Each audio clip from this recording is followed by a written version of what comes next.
Goeiedag luisteraar. Wat 'n voorreg om nie weer eens met julle te kan kom verkeer in die woord van God nie, om Christus eerste te stel. Leef waarvoor jy gemaak is. Nie vir wat jy dink jy gemaak is nie, maar vir die dinge van God. Jy luister vandag dalk met 'n oop hart of met 'n toe een. Of jy sit net stil met jou gedagtes, maar waar ook al jy is. Ek wil jou hart vandag aanraak met 'n eenvoudige, maar diep vraag. Waarvoor leef jy? Wat dryf jou regtig? As jy nou eerlik is, wat dryf jou?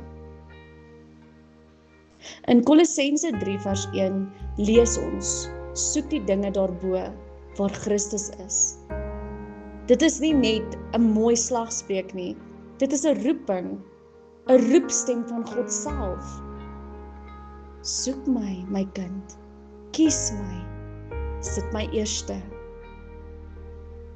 Maar kom ons wees eerlik, regtig eerlik. Ons almal het goeie bedoelings, maar ons harte raak vol ander goed. Vol sukses, vol veiligheid, vergelykings van wie beter is ek goed genoeg? Dis vol vrees en soms net oorlewing. Kolossense 3 herinner ons, as jy Christus aangeneem het, is jy nuut. Jy het gesterf aan die ou jy. Jy is nie die persoon wat jy gister was nie. En jy kan die Here kies. Jy is saam met Christus opgewek tot 'n nuwe lewe met nuwe doel en 'n nuwe krag. Daardie krag wat jy nie besef jy nodig het nie, gee die Here vir jou. Maar jy voel dalk nie altyd nie.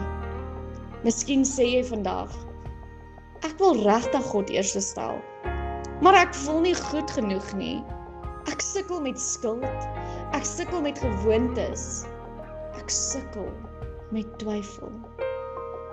Wel, hier is die goeie nuus. Jou lewe is verborge in Christus. Jou ware identiteit, jou ware bestemming word nie bepaal deur jou verlede nie, maar deur sy teenwoordigheid in jou vandag, dat jy hom kies. Kies hom. So wat moet jy doen? Begin soek, regtig te soek, te kies en regtig te kies. Nie net op 'n Sondag nie, maar in jou week, in jou alledaagse, in jou denke, jou werk, jou gesin, jou verhoudings. Soek die dinge daarbo. Soek Christus. Soek sy vrede in plaas van paniek, sy waarheid in plaas van leuns, sy teenwoordigheid in plaas van leegheid. Kom ons bid saam. Here, ons bely dat ons harte dikwels vol ander dinge is. Ons het U plek gegee, maar nie altyd eerste plek nie. Vandag vra ons, vernuwe ons denke, vul ons met U Gees, help ons om die dinge af te lê wat ons vasbind en beklee ons met Christus se karakter, sodat ons kan leef waarvoor ons gemaak is. In Jesus naam, amen. Ek is Dominee Natasha en ek nooi jou hierdie week. Leef nie vir jouself nie, maar vir die een wat jou gemaak het. Soek Christus eerste en ontdek jou ware lewe.